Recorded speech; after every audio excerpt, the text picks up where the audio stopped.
Hello students, I am CA Harsha Rizwani from HR Institute of Studies. Today we will be continuing chapter number 5 of Science for Standard 6 student. The name of the chapter is, just a minute, Separation of Substance. Okay, the name of the chapter is Separation of Substance, chapter number 5. Okay, in our earlier session we have started this chapter. We have studied the basic introduction of this chapter. Then we also studied two of the method of separation, that is hand picking and threshing, right? Now today we'll be starting with a new method of separation, that is winnowing. Okay, winnowing. Okay, सबसे पहले ना winnowing होता क्या मैं वो आपको समझा देगी, फिर हम एक्टिविटी के थ्रू और पूरा उसका टेक्स्ट बुक कंसेप्ट समझेंगे.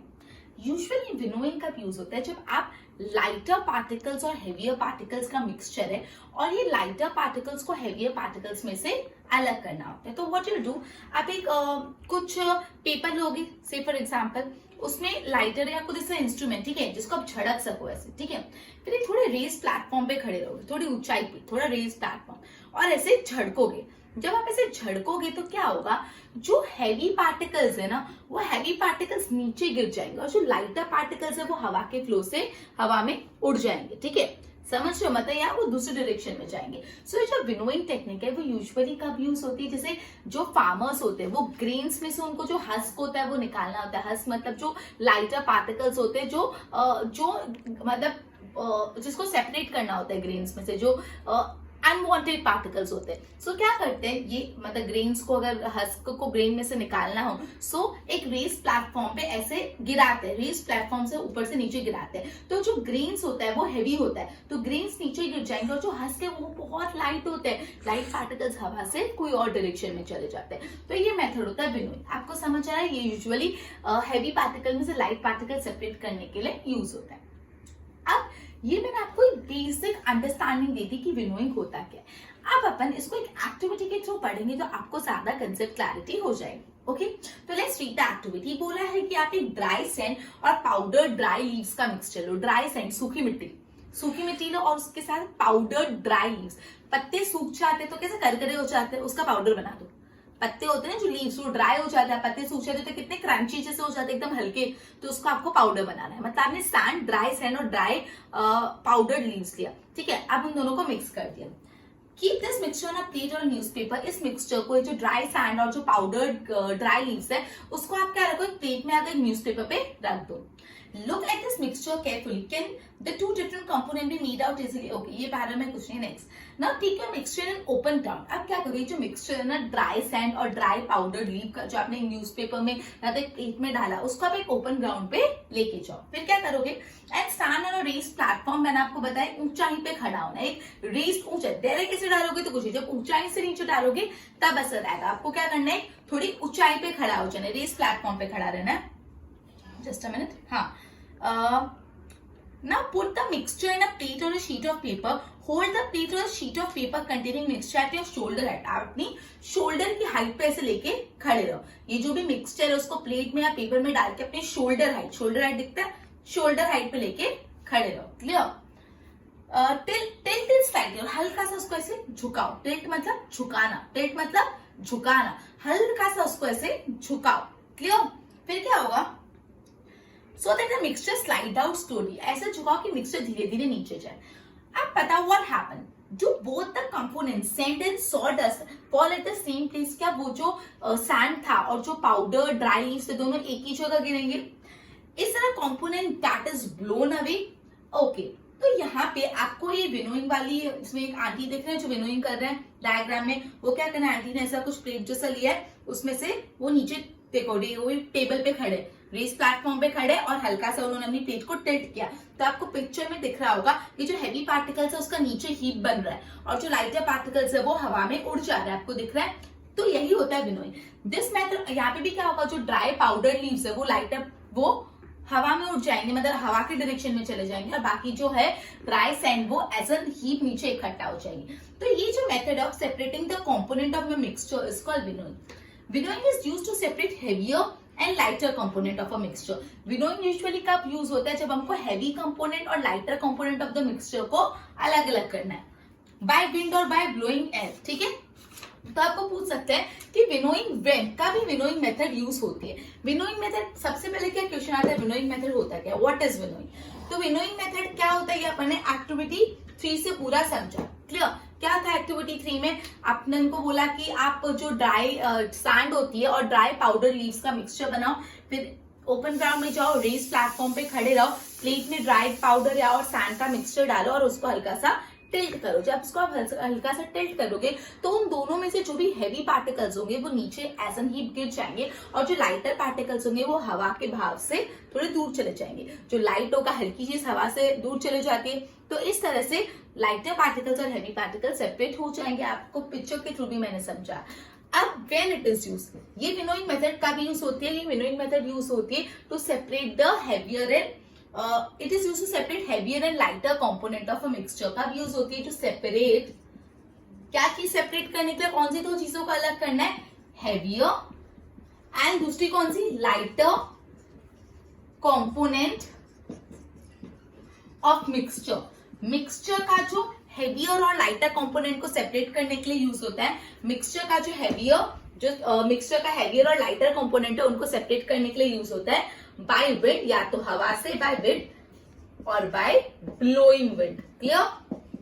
सॉरी, और by blowing air. Clear? So when it is use, ये मेथड कब यूज होती है? विनोइंग मेथड यूज होती है कि मिक्सचर का जो हैवी पार्ट, हैवियर कंपोनेंट और लाइटर कंपोनेंट है उन दोनों को सेपरेट करने के लिए बाय विंड और by blowing air. Clear? This method is commonly used by farmer to separate lighter husk particle from heavier seed grain। मैंने आपको जैसे ये स्टार्ट करा अपना लेक्चर या ये जो टॉपिक स्टार्ट किया तभी मैंने क्या बताया, जो फार्मर्स होते हैं ना, ग्रेन्स जो होते हैं वो हैवी होते हैं और उसमें हस्क होते हैं जो लाइटर पार्टिकल्स होते हैं। तो ग्रेन्स को, सॉरी, हस्क को ग्रेन में निकालने के लिए फार्मर यूजुअली कौन सी मेथड यूज करते हैं? विनोइंग। मतलब वो ग्रेन्स अपनी कोई भी वेसल जिसमें लेते हैं और हल्का टिल्ट होकर नीचे लाते हैं, तो जो ग्रेन्स होते हैं वो हैवी होते हैं, वो नीचे चले जाते हैं, और जो हस्क होते हैं वो लाइटर पार्टिकल्स है वो हवा के फ्लो से कहीं और चले जाते हैं। क्लियर? तो ये अगर आपको क्वेश्चन में पूछे कि विच मेथड, कौन सी method is used to separate husk from grain, तो जरा बताना कौन सी मेथड यूज होती है? It is winnowing, isn't it? कौन सी मेथड यूज होती है? Winnowing. Husk particle are carried away by the wind. Husk particles wind से कैरी अवे हो जाते हैं। The seeds of grain get separated and form a heap near the platform for winnowing. मतलब जो husk particles होते हैं वो lighter होते हैं तो वो विंड से कैरी अवे हो जाते हैं, और जो ग्रेन्स होते हैं वो हैवियर होते हैं तो वो अपने प्लेटफॉर्म जहां पे भी आप खड़े हो उसके नीचे हीप बना लेते हैं। हीप मतलब ना इकट्ठा होते जाते हैं। क्लियर?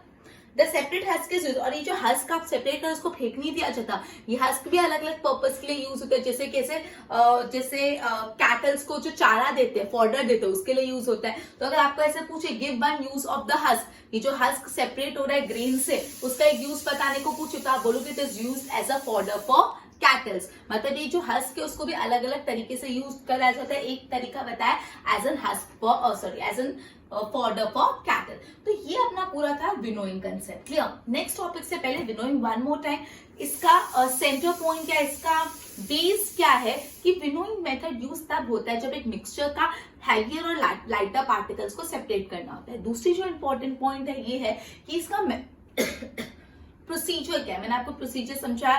रेस प्लेटफॉर्म में हाथ में लेके टिल्ट करोगे सो क्या होगा, हैवियर पार्टिकल्स नीचे गिरेंगे और लाइटर पार्टिकल्स एयर से ब्लो अवे हो जाएंगे। और मैंने आपको ये भी बताया कि ये मेथड यूजुअली ग्रेन्स में से हस्क को सेपरेट करने के लिए यूज होता है। हस्क लाइटर पार्टिकल्स है, ग्रेन हैवी पार्टिकल्स है। जो हैवी पार्टिकल्स है वो नीचे हीट फॉर्म करते हैं और जो लाइटर पार्टिकल्स हस्क से वो कैरीड अवे हो जाते हैं। क्लियर? अब नेक्स्ट मेथड है सीडिंग। सीडिंग, अब देखो क्या बोला है, जस्ट अ मिनट, इसको रख कर देती हूँ। पहले अपना विनोइंग मेथड पूरा कंप्लीट हो गया, एक बार सीडिंग देख लो जब तक मैं बोर्ड रब करूं।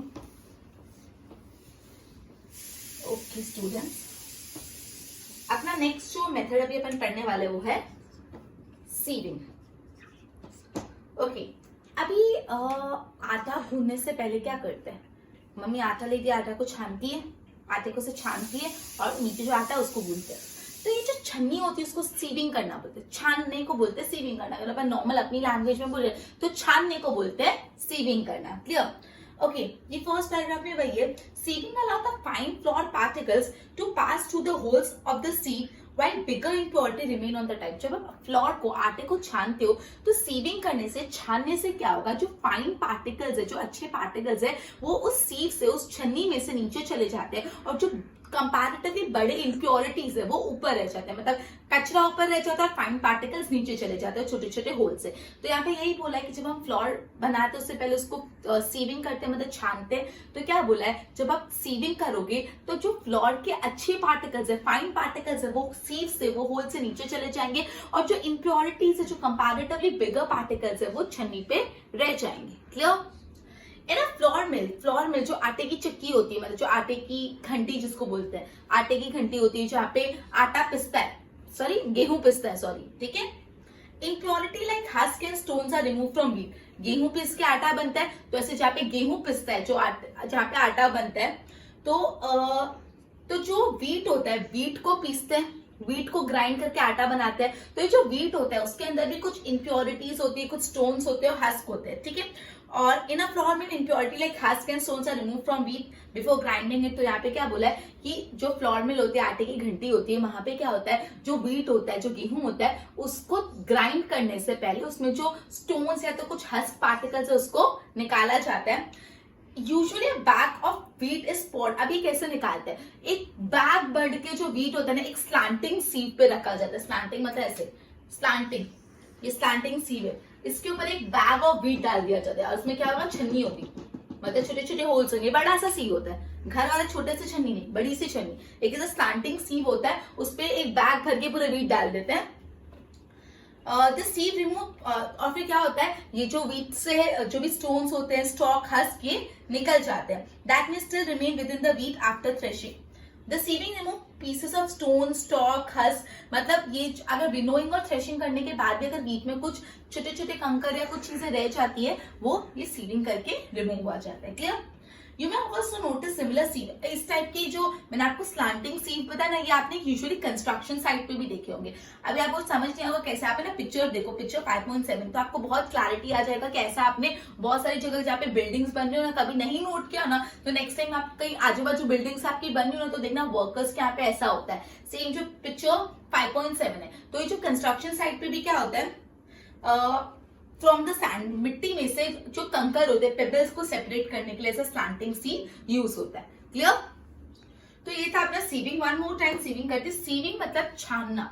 अगर अपन नॉर्मल लैंग्वेज में समझे तो सीविंग मतलब छानना। तो सबसे पहले आपको एक फ्लोर का एग्जांपल देके बताया कि जब अपन घर में आटा बनाते हैं, आटा गूंथते हैं, उससे पहले व्हाट वी डू, हम आटे को, फ्लोर को छानते हैं। जब हम आटे को सीव से छानते हैं तो जो फाइन पार्टिकल्स ऑफ फ्लोर है वो नीचे इकट्ठा हो जाते हैं और जो कंपैरेटिवली बिगर इम्प्योरिटीज है वो सीव के ऊपर रह जाते हैं। क्लियर? इस तरह से फिर हम उसको फर्दर यूज कर सकते हैं। फिर बोला है जब आपका फ्लोर मिल होता है, जो आटे की घंटी होती है, क्लियर, वहां पे क्या होता है, गेहूं पीस के आटा बनता है। तो जो व्हीट होते हैं, व्हीट के अंदर भी कुछ हस्क, कुछ स्टोन्स, ये सबको रिमूव करा जाता है by the process of sieving. इसके लिए क्या करते हैं, बड़ी सी स्लैंटिंग सीव लाते हैं, छोटी छन्नी नहीं, ऐसे पूरी स्लांट सी बड़ी सी सीव लाते हैं और उसके अंदर एक बैग भर के व्हीट डाल देते हैं। फिर उसमें जो भी कंकर वंकर है वो सब ऊपर रह जाता है और बाकी का जो अच्छा व्हीट है वो नीचे आ जाता है। क्लियर? और इस टाइप का जो स्लैंटिंग सीविंग मशीन आपने ना यूजुअली कंस्ट्रक्शन साइट पे भी देखा होगा। कंस्ट्रक्शन साइट पे मिट्टी में से पत्थर निकालने के लिए, पेबल्स निकालने के लिए ये सीव यूज होता है। क्लियर? स्लैंटिंग सीव। क्लियर? मैंने आपको बताया, अगर आपको नहीं समझ आता पिक्चर देखोगे, पिक्चर 5.7, तो आपको कहीं ना कहीं याद आ जाएगा, हाँ हमने ऐसा देखा। और अगर नहीं याद आ रहा तो नेक्स्ट टाइम कोई कंस्ट्रक्शन साइट पे जाओ तो डू नोटिस दिस। क्लियर? चलो, अब जो नेक्स्ट है वो है सेडिमेंटेशन एंड डिकैंटेशन। ये बहुत ही इंपॉर्टेंट, इंटरेस्टिंग है। Sedimentation and decantation, right? Okay, अब ये बहुत इंटरेस्टिंग, बहुत अच्छा पॉइंट है, तो प्लीज ध्यान से सुनना। एक्चुअली ये सारी बातें अगर आपको अभी समझ आ गई ना, सो जब आप 7th और 8th में जाओगे ना, तो it would be much easier for you to understand. मतलब 7th 8th में यूज होता है कि usually farmers use dash method for separating grain from the husk, winnowing. ये आप अभी पढ़ रहे हो, बट क्या होता है वापस 8th में यही सेम चीज आ रही है। ठीक है? सो ये आपका फाउंडेशन है। क्या है आपका foundation? And your foundation, your base should be very strong, right? isn't it? तो please students do clear your foundation. अभी भी टाइम में लेट हुई नहीं है, तो प्लीज प्लीज प्लीज अच्छे से सुनो, राइट? चलो, आज अपन पढ़ने वाले सेडिमेंटेशन और डिकैंटेशन। आप आगे फर्दर स्टडीज करोगे ना 8 9 पे, तो आपको सेडिमेंटेशन डिकैंटेशन बहुत बार सुनने मिलेगा। आप अभी क्लैरिफाई कर लोगे तो आप आपके लिए पढ़ाई बहुत ईजी हो जाएगी। चलो, Sometimes it may not be possible to separate the component of a mixture by winnowing or hand picking. बोला कभी कभी ऐसा होता है कि हम मिक्सचर में से कोई कंपोनेंट को सेपरेट नहीं कर पाते विनोइंग से या तो हैंड पिकिंग से, ठीक है. For example, there may be lighter impurities like dust or soil particles in a rice or pulses. अब सपोज आप चावल बनाने में, चावल में ना कुछ कुछ छोटी छोटी इम्प्योरिटीज होती है, जैसे कुछ डस्ट या कोई सॉइल के छोटे छोटे पार्टिकल्स बहुत लाइट है जिसको आप हाथ से ऐसा नहीं निकाल सकते हो. चावल अगर बनाने से पहले उसमें कंकर को आप मतलब साफ कर सकते हो, लेकिन जब सॉइल के मिट्टी के छोटे छोटे पार्टिकल्स या कुछ डस्ट है उसको कैसे सेपरेट करेंगे. सो ये कैसे करेंगे. तो आप सबको ये बात घर में अपने मम्मी को देखा होगा करते हुए. चलो मुझे बताओ क्या करते हैं. पहले चावल लेके उसमें से बड़े बड़े कंकड़ तो निकाल दिए, फिर क्या करते हैं, चावल को धोते हैं. चावल को धोते हैं ना, चावल को धोके तो डालेंगे, बिना धोए चावल को डालता है नहीं ना. तो क्या करेंगे, यहाँ पे राइस या तो जो पल्सेस है उनको वॉश किया जाता है बिफोर कुकिंग. जब उसको पानी में लेके चावल को धोते हैं तो व्हेन यू ऐड, मतलब पहले आपने एक वेसल लिया, वेसल में राइस है, उसमें आपने क्या डाला, पानी डाला, ठीक है. तो जैसे आपने इस पे पानी डाला, इम्प्योरिटीज जो राइस में इम्प्योरिटीज थी जैसे डस्ट था, सॉइल था, गेट सेपरेटेड, वो सेपरेट हो जाता है, ठीक है. This impurity go into water which became little muddy. मतलब चावल है, चावल में कुछ इम्प्योरिटीज है, वो बहुत छोटी छोटी इम्प्योरिटीज है, डस्ट हो गया, सॉइल पार्टिकल्स. आपने उस चावल में जैसे ही पानी डाला तो वो चावल से इम्प्योरिटीज सेपरेट हो गई और पानी में चली गई. इससे आपको पता है पानी थोड़ा गंदा हो जाता है, मडी मडी हो जाता है, थोड़ा गंदा गंदा दिखता है. क्यों गंदा दिखता है, बिकॉज जो सॉइल पार्टिकल्स, जो डस्ट पार्टिकल्स चावल में थे, वीट या सॉरी राइस या पल्सेस में थे, वो कहाँ पे चले गए, पानी में चले गए. आगे क्या होता है, पूरा कंसेप्ट समझना मजा आएगा. Now what will sink to the bottom of the vessel, rice or dust. आप मुझे बताओ, चावल या मिट्टी दोनों में से नीचे कौन चले जाएगा. चावल या मिट्टी दोनों में से नीचे. मिट्टी मतलब मैं डस्ट पार्टिकल्स बोली, मिट्टी में लिट रहे हो, बड़ी सी मिट्टी नहीं, मिट्टी मतलब डस्ट पार्टिकल्स, ठीक है. सो इसका आंसर बताएंगे. Have you seen the vessel is tilted to pour out the dirty water? आप सबने अपनी मदर्स को या मतलब किसी को भी ऐसा करते हुए देखा होगा. चावल लिया, उसमें पानी डाला, उसके बाद है ना हल्का सा अपन ऐसे बर्तन को नीचे करते कि पानी नीचे चले जाए, और ऐसे हल्का सा पकड़ के रखते कि चावल भी नीचे नीचे चले जाए, ठीक है. हम हल्का सा बर्तन को टिल्ट करते जिससे ऊपर ऊपर जो पानी है वो सिंक हो, आई मीन वो हम बेसिन में डाल देते हैं, कहीं डाल देते हैं, ठीक है. Okay, just a minute. When the heavier component in the mixture settles after water is added to it, the process is called sedimentation. मतलब देखो यहाँ पे क्या बोला है, हाँ मतलब यहाँ पे चावल और डस्ट या सॉइल के पार्टिकल्स दोनों में से हैवी कौन था, चावल. सो हमको पता है हैवियर कंपोनेंट नीचे सिंक होता है. तो क्या हुआ, जैसे ही आपने चावल में पानी डाला तो चावल की मिट्टी, चावल का डस्ट पार्टिकल्स पानी में आ गया, और जो राइस थे वो नीचे सेटल डाउन हो गया, वाटर थोड़ा ऊपर आके जो फॉगी हो गया था, जिसमें डस्ट मिक्स हो गई, जिसमें इम्प्योरिटीज आ गई. तो जैसे ही वो नीचे सेटल हुआ ना, ये सेटल होने के प्रोसेस को सेडिमेंटेशन बोलते हैं. मतलब जब आप वाटर डालो तो जो heavier particles at the bottom of the vessel settle हो जाते हैं, सिर्फ उतनी चीज को सेडिमेंटेशन बोलते हैं. स्टूडेंट्स उतना ध्यान रखना, सिर्फ सेटल डाउन होने को सेडिमेंटेशन बोलते हैं. आगे अब आपने क्या किया, when the water is remove from the from, फिर आपने क्या किया, पानी निकाला, जो ऊपर ऊपर पानी था वो निकाला. ये जो ऊपर ऊपर वाला पानी निकाला वो प्रोसेस को बोलते हैं डिकैंटेशन. मतलब स्टूडेंट्स, सेडिमेंटेशन डिकैंटेशन वर्ड जितना बड़ा बड़ा लगता है उतना ही ज्यादा इजी है. क्या हुआ, अपन वापस मैं आपको एग्जांपल से समझा रही हूँ, ठीक है. और कहाँ मेथड यूज होता है, उससे पहले मैं वापस एक बार मेथड क्लैरिटी दे देती हूँ. सेडिमेंटेशन डिकैंटेशन को आप एक घर के एग्जाम्पल के थ्रू समझ रहे हैं. घर में चावल बनाने के लिए क्या किया, पहले जो स्टोन्स पेबल थे जो ऊपर ऊपर दिख रहे थे वो साफ कर दिए. फिर वो चावल थोड़े डस्टी होते हैं, उसमें थोड़ी डस्ट या सॉइल पार्टिकल्स होती है, तो वो चावल को एक वेसल में डाल के चावल में पानी डाला. जैसे ही चावल में पानी डाला तो जो चावल की, जो राइस की इम्प्योरिटीज थी, जो डस्ट और सॉइल पार्टिकल्स है, वो वाटर में चली गई. जैसे ही ये इम्प्योरिटीज वाटर में गई तो वाटर कैसा हो गया, फॉगी हो गया, डस्टी हो गया, गंदा पानी हो गया. अब इसमें क्या हुआ स्टूडेंट्स, जो हैवियर पार्टिकल्स थे, मतलब वाटर और राइस दोनों में से हैवियर पार्टिकल्स वाटर था, so water heavier particle rice से, तो राइस नीचे सेटल हो गया, और जो वाटर है, जो डस्टी वाटर था, water along with sand and dust, वो ऊपर रह गया. सो ये जो प्रोसेस था जिसमें राइस नीचे सेटल हो गया, हैवियर पार्टिकल नीचे सेटल हो गया, ये प्रोसेस को बोलते हैं डिकैंटेशन, सेडिमेंटेशन. फिर आपने जो ऊपर वाला सब्सटेंस है, पानी अलोंग विद डस्ट, उसको बाहर निकाल दिया, इसको बोलते हैं डिकैंटेशन.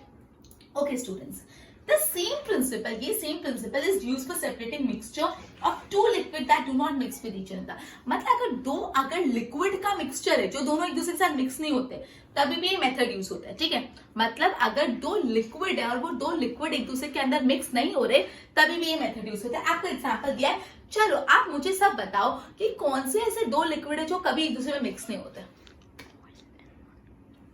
3, 2, 1। अगर स्टूडेंट्स आपने आंसर दे दिया तो वेरी गुड, और नहीं दिया तो मैं बता देती हूँ। ऑयल एंड वाटर, जो पानी और तेल है वो कभी भी एक दूसरे में मिक्स नहीं होते, ठीक है। अगर आप एक ग्लास में पानी लो और उस पानी में तेल डाल दो तो अगर पानी और तेल मिक्स नहीं हो जाते, जो ऑयल होता है वो ऊपर फ्लोट होता रहता है और वाटर नीचे चले जाता है, तेल हमेशा ऊपर फ्लोट होता रहता है, ठीक है। तो यहाँ पे क्या बोला है, oil and water from the mixture can be separated by this process. अगर आपको ऑयल और वाटर को सेपरेट करना है तो भी आप ये मेथड से सेपरेट कर सकते हैं। पानी में अगर तेल डाल दिया तो थोड़ा टाइम बाद क्या होगा, तेल ऊपर ऊपर आ जाएगा, फिर तेल को निकाल दो, नीचे पानी बच गया। Decantation, sedimentation, right. Okay, if the mixture of such liquid is allowed to stand for some time, they form separate layer. The component that form the top layer can be separated by the process of decantation. मतलब बोला है आप ये जो principal है दो ऐसे liquid के मिक्सचर को भी सेपरेट करने के लिए यूज कर सकते हैं जो मिक्स नहीं होते, जैसे ऑयल और वाटर। जब ऑयल और वाटर का मिक्स करोगे तो थोड़े टाइम बाद क्या होगा, एक कंपोनेंट नीचे सेटल हो जाएगा, दूसरा कंपोनेंट ऊपर, और दोनों की अलग अलग लेयर बन जाएगी।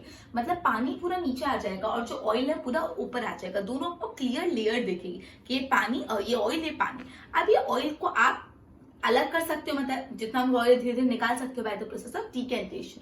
Clear? Let us consider a mixture of a solid and a liquid.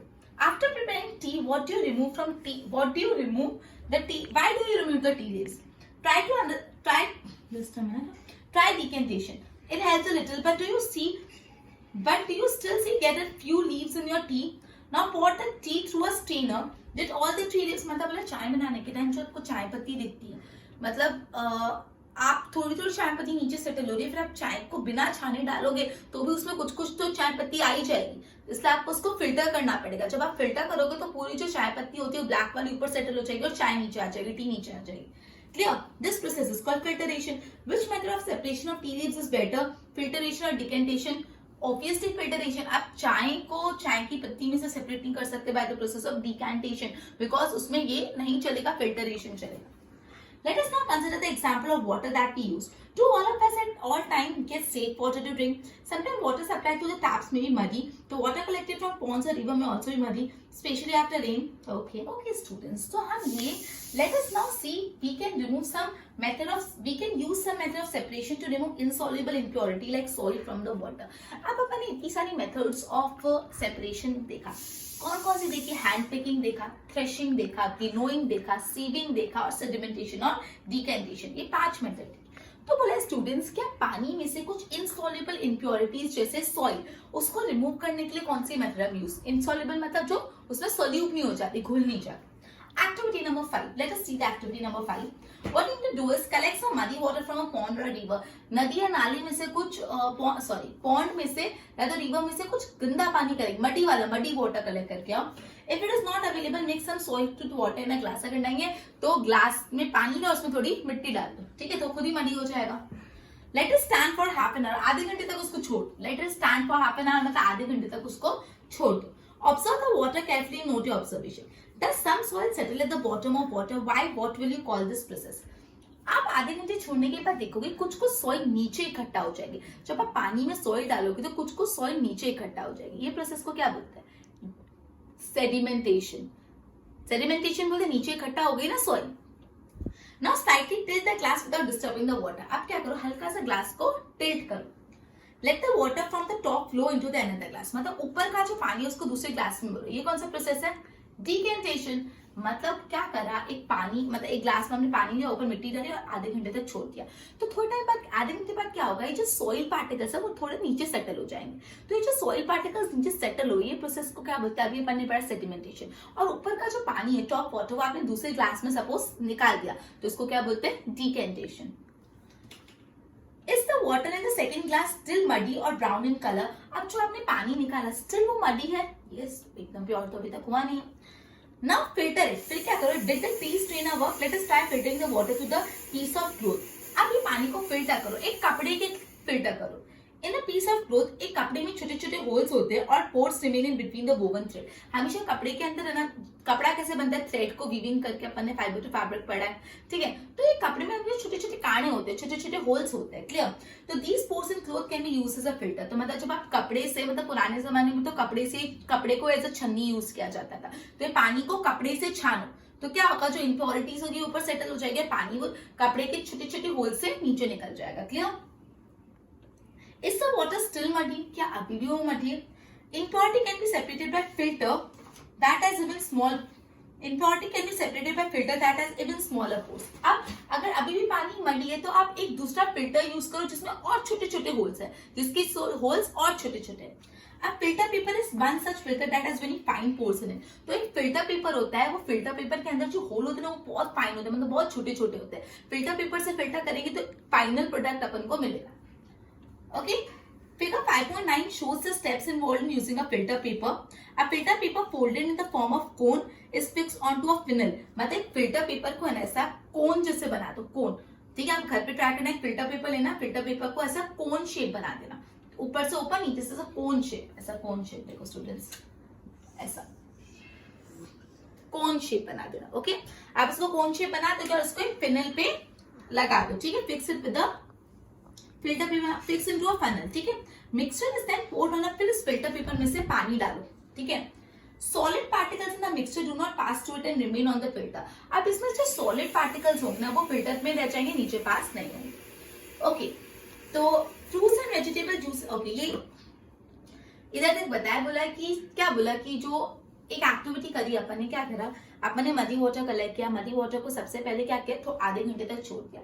तो क्या होगा, bye the process of sedimentation इसके जो सॉइल पार्टिकल से नीचे सेटल हो गया और अपन ने ऊपर ऊपर का पानी दूसरे ग्लास में ट्रांसफर कर दिया, विच इज डिकेंटेशन। जो दूसरा पानी ग्लास में है उसमें भी स्टिल इम्प्योरिटीज है, तो कपड़े से उसको छाना। कपड़े से छानने के बाद भी उसमें इम्प्योरिटीज है, तो फिल्टर पेपर से छाना। फिल्टर पेपर से छानने के बाद जो सॉलिड पार्टिकल्स है वो ऊपर रह जाएंगे, प्योर वाटर ऑब्टेन होगा। Now, fruits and vegetable juices are usually filtered before drinking to separate the seeds and solid particles of pulp. जो फ्रूट जूस पीते हैं या वेजिटेबल जूस बोलते हैं उसको छान के पीते हैं। क्यों छान के पीते हैं, जो बीज हो वो निकल जाए और कोई मोटा मोटा पल्प हो तो वो निकल जाए, सिर्फ जूस बचे, clear. The method of filtration also used in the process of preparing cottage cheese, paneer in our home. Paneer बनाने के लिए भी मेथड यूज होती है। You might have seen that for making paneer, a few drop of lemon juice are added to the milk as it boil. Paneer बनाने के लिए ना दूध में थोड़ा नींबू डालता है, ठीक है। This gives the mixture of particle. This gives a mixture of a particle of solid paneer and a liquid. Paneer is then separated by filtering the mixture to the fine. Okay, मतलब पनीर बनाने का टेक्निक पता है, दूध में खटाई डालेंगे तो दूध थोड़ा कट जाएगा और उससे फिर फिल्टर करके पनीर बनेगा, वो पूरा मेथड, ठीक है। ओके, ठीक है। तो ये अपन ने क्या पढ़ा, आज अपन ने पढ़ा बेसिकली, मैं मेथड्स ऑफ सेपरेशन एक बार फटाफट रिवाइज करा देती हूँ एंड देन मैं आपसे सवाल जवाब करूंगी, एक क्वेश्चन आंसर राउंड रखेंगे, क्लियर। चलो, तो सबसे पहले हैंड पिकिंग मेथड आपको याद है। हैंड पिकिंग मतलब क्या, हाथ से निकालो। हैंड पिकिंग क्या है इसमें, थ्रेशिंग, थ्रेशिंग छटक के निकालो। याद है मैंने आपको बताया था कि जो ग्रेन के स्टॉक्स होते हैं, जो खेतों में बड़े बड़े स्टॉक्स होते हैं, हर स्टॉक के अंदर बहुत सारे सीड्स होते हैं, हर स्टॉक के अंदर बहुत सारे ग्रेन्स होते हैं, तो और बहुत सारे स्टॉक होते हैं, तो एक एक निकाल नहीं सकते, तो पूरे स्टॉक को कलेक्ट करते हैं और ऐसे झटकते, झटकने से जो सीड्स है वो नीचे गिर जाएंगे, जिसको बोलते हैं, जो ग्रेन नीचे गिर जाएंगे जिसको बोलते हैं थ्रेशिंग। फिर अपन ने विनोइंग पढ़ा। विनोइंग में क्या, किस विनोइंग का यूज होता है, यूजुअली जो हैवी पार्टिकल्स और लाइटर पार्टिकल्स और मिक्सचर को सेपरेट करने के लिए यूज होता है। रेस प्लेटफॉर्म पे उसको थोड़ा मिक्सचर को टिल्ट करोगे, हैवी पार्टिकल नीचे, लाइट पार्टिकल्स दूर, क्लियर। ओके, उसके बाद सीविंग, छानना। सीविंग मतलब क्या होता है, छानना, मतलब फिल्टर, वो छन्नी से छानना, क्लियर। फिर इसमें अपन ने पढ़ा यूजुअली जो व्हीट होते हैं, मतलब जो गेहूं होता है, गेहूं को पीसने के लिए गेहूं को सब पीसने से पहले उसको जो पेबल्स होते हैं, स्टोन से सब निकाले जाते हैं, हस्क निकाले जाता है, एक स्लैंटिंग सीव होता है। इवन ये स्लैंटिंग सीव आपको कंस्ट्रक्शन साइट में भी देखने मिलेगा। फिर सेडिमेंटेशन, फिल्ट्रेशन, मैंने आपको पूरा आपको राइस से बताया। राइस को धोने के टाइम क्या करते हैं, जो हैवी पार्टिकल है वो नीचे पर सेटल हो जाता है, उसको बोलते हैं सेडिमेंटेशन। और जो ऊपर वाला पार्टिकल है, जब उसको ऊपर वाला कंपोनेंट है मिक्सचर का, जब दूसरे कंटेनर में सेपरेट करते हैं, उसको बोलते हैं डिकेंटेशन। उसके बाद अपन ने एक्टिविटी 5 पूरी कंप्लीट की, राइट। चलो, तो ये अपना यहाँ तक हुआ आज। चलो तुमसे कुछ क्वेश्चन पूछती हूँ, जस्ट अ मिनट। चलो मुझे बताओ, सबसे मेरा पहला question, Which method can be used for separating slighter, larger size impurity like pieces of dust, stone, husk from wheat and pulses? Wheat और pulses में से अगर आपको slightly larger size impurities को separate करना तो कौन सी method use होगी? 3, 2, 1. It is hand picking. थोड़े बड़े बड़े तो हाथ से निकाल सकते हैं ना? Clear? चलो. Which process is used to separate the grains from the stalk? समझो, यही गलती नहीं करनी. Which process is used to separate grains from stalk? Grains और husk को separate करने को नहीं बोल रही. Which method is used to separate grain from stalk? पहले grain निकाल लेंगे, फिर grain में से husk निकालेंगे. Grain तो निकाल ले. 3, 2, 1. Students is threshing. Threshing से stalk में से grains निकाले जाते हैं, उसको पटक के. Clear? Third question. Just a minute. चलो. Which method is used to separate the mixture, to separate heavier and lighter particles from the mixture? By blowing wind or air. ये तो बहुत easy आनी चाहिए, नहीं आना तो देखना. 3, 2, and 1, and all of you are right. It is winnowing. Clear? Okay. One more thing.